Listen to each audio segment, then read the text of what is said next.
waaye ndam bu njëkk la li ci des am na leneen lu des te dinañ continuer liggéey bi loolu mënaguñ ko wax pour l'instant léegi damay bàyyi maître Ciré Clédor Ly mu continuer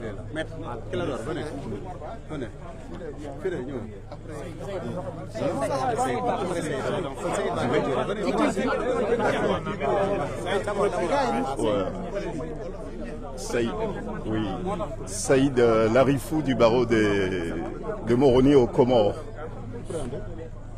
C'est une victoire, il faut la savourer.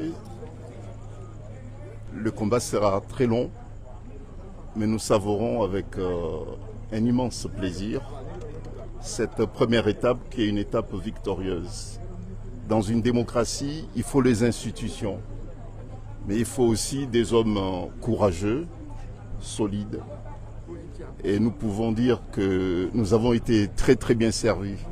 Personnellement, j'ai une immense satisfaction d'avoir, avec mes éminents confrères, contribué à la consolidation des valeurs et puis de l'héritage démocratique de ce grand pays qui est le Sénégal. La décision d'aujourd'hui va inspirer d'autres juridictions de d'autres pays également. C'était une contribution mais très précieuse que le Sénégal, une nouvelle fois, donne à l'Afrique et puis au monde entier. Et d'autres pays africains, et j'en suis certain, d'autres magistrats des autres pays, j'en suis certain, vont s'inspirer du courage de l'institution judiciaire du Sénégal qui se détache de plus en plus des autres pouvoirs également. Maître, est-ce que cette décision aura des effets sur les autres affaires en cours, notamment les fiches de parrainage ou encore l'affaire Adji Sarr? Bon, sur l'affaire du parrainage, sans doute, puisque M. Sonko est rétabli dans ses droits en tant que citoyen sénégalais. Il retrouve ses droits politiques. Bon, donc, bien sûr, qu'il sera candidat, plus que candidat encore. Quelle est la prochaine étape judiciaire pour vous, les avocats? Bah, écoutez, la prochaine étape, elle est politique. Pour nous, il n'y a pas d'étape judiciaire encore.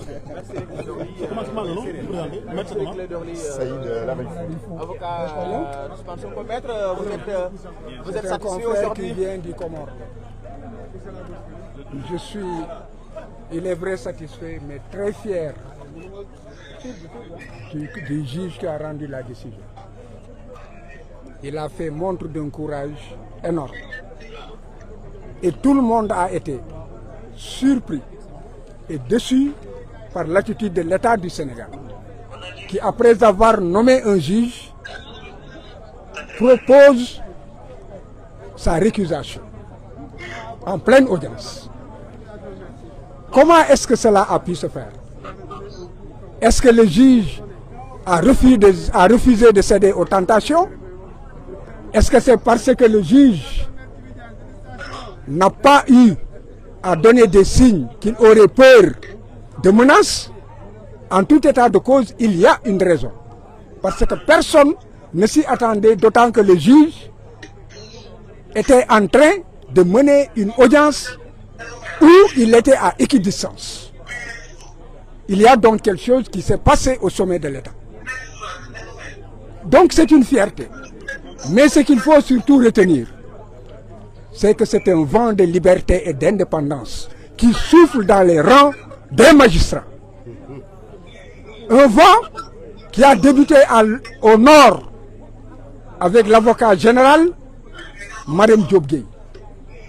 Tout le monde a pu apprécier son courage de dire que l'État avait tort et que l'État était dans la voie de fait et que l'État était dans l'arbitraire, qu'il ne pouvait pas priver Ousmane Sonko de ses droits et que le ministère de l'Intérieur n'était pas dans le droit, qu'il était dans l'illégalité. Un acte de courage. Et maintenant, après le nord, c'est au sud, le juge de Ziguinchor. Donc le juge de Ziguinchor lui donne raison, en réalité, que tout cela relève de voie de fait et d'une forme d'exercice de la violence sur non seulement le citoyen Ousmane Sonko, mais aussi sur la population. Parce que c'est la somme des citoyens qui fait un peuple. Et Ousmane Sonko, aujourd'hui, dirige des millions de Sénégalais. En les réprimant, en lui refusant ses droits, on force le jeu démocratique et déjà, les parrainages ont commencé, la rupture de l'égalité dans la compétition est déjà rompue. Donc, ce vent de liberté inspirera d'autres juges. Parce que j'ai dit qu'il existe dans ce pays des juges fiers, des juges honnêtes, des juges indépendants, des juges courageux. Il n'y a jamais 203. Attendons de voir le troisième. Maître, l'agent judiciaire de l'État a, semble-t-il, évoqué des proximités entre le juge et un proche d'Ousmane Sonko. Que répondez-vous à cela? Si la proximité seulement devait jouer, d'abord c'est faux. Parce que Ousmane Sonko ne connaît pas le juge ne le connaît pas. C'est une vérité. Mais l'État dit que le juge aurait un frère qui serait un collègue de Ousmane Sonko. On n'a jamais parlé, il n'y a pas de lien de subordination. Il n'existe il n'y a pas de lien de parenté. Il n'y a pas de lien d'amitié. Et il n'est pas dit que le juge connaît Ousmane Sonko. Alors, mais c'est quoi la conséquence maintenant? Est-ce que cela veut dire qu'Ousmane Sonko va être candidat? Est-ce qu'il y aura une incidence sur les autres affaires judiciaires? La candidature d'Ousmane Sonko est une exigence sociale, c'est une exigence du peuple sénégalais. Est-ce que juridiquement c'est possible maintenant? Juridiquement, Ousmane Sonko doit être candidat. Nous nous battrons et le dernier mot appartient au peuple sénégalais. On peut dire que c'est acté. À partir de la décision de Ziguinchor, dès demain, il devrait pouvoir commencer les parrainages. li ñu jàpp moom moo di que juge bi la ndaw si waxoon ci bërëb ba kawe ba cour suprême Mariam Diop Gueye dëgg ba mu fa waxoon ne jaay doole la ñu bëgg a teg Ousmane et que li ñuy def yëpp teguñu ko ci yoon que yëfu wayu yi ñuy def dañ koo war a arrêté et que ñu bàyyi Ousmane comme tous les citoyens mu retirer fiche am day nga mun a participer ci parrainage yi loolu la kii firndeel tey mais kii dafa gën a sori dafa nekk lii état bi def wéeru ko fenn tegu ko ci xam-xam tegu ko ci dëgg kon boog nañu dindaat Ousmane niñ ko dindee faase ko nañ ko ci delloowaat ci ni mu gën a gaawee te bu ñu jëlee ci du ñu jël benn mesure boo xam ne mun na tere Ousmane nekk ci liste yi te Ousmane bu nekkee ci liste yi day wane que ne Ousmane day nga candidat la à la candidature. Maître, agent judiciaire l'État nee na Sonko dafa jege mbokku kenn ci juge bi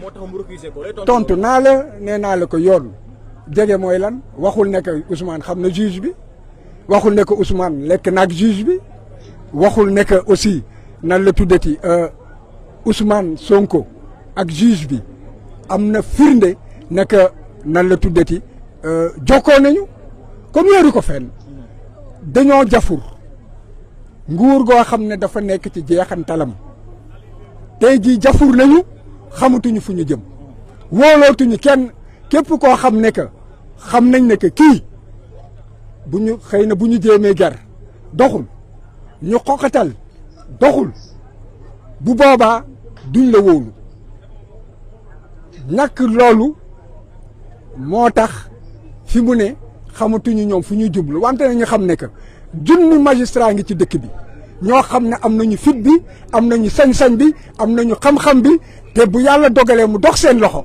dañu leen di gën a bottiwaat rek ci suuf. Maître, ban njeexital léegi la décision bi am plan judiciaire ndax Sonko moom moo di que Ousmane Sonko dafa war a commencer ay parrainage am te it war a déposer candidature te loolu nag loolu moom mooy yoon dégg nga lii ñuy def yëpp maanaam ci xeetu noot la wante Sénégal yi yeewu nañu kenn du nangu ñu noot ñu te kenn it du nangu ñi nga xam ne dañoo jeexal ñu doon ay xong faaf dégg nga bëgg fee toog abada dayi man loolu day dàkk.